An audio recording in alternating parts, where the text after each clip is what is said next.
The process of spinning raw cotton into thread and weaving of thread into fabric completely revolutionized the textile industry.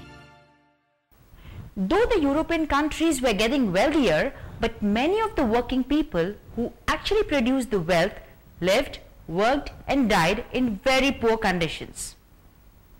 As more and more people were flocking in the cities from villages in search of job opportunities, a gross dearth of accommodation was there. People used to share accommodation and food.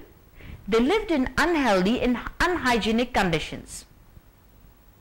The pollution was increasing.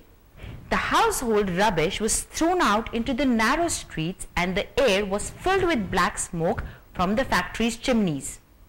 Dirty streets and cramped living was a perfect breeding ground for diseases. Many people died because of the fatal diseases like cholera, plague and typhoid. That time the medical treatments were also not so advanced as to save the lives of the poor people. Dear children, the working conditions in the factories were also really bad during those days. Many factory owners put profit above health and safety of their workers. Do you know small children of your age were made to work in the factories?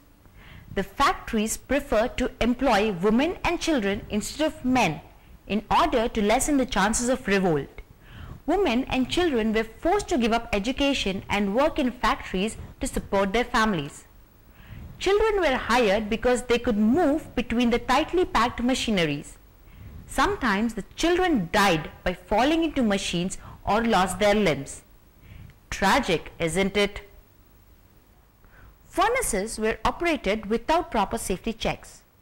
Workers in factories and mills were deafened by steam hammers and machinery. Working hours were long, salaries were very less and there were no holidays. But situation changed later with the advent of new laws.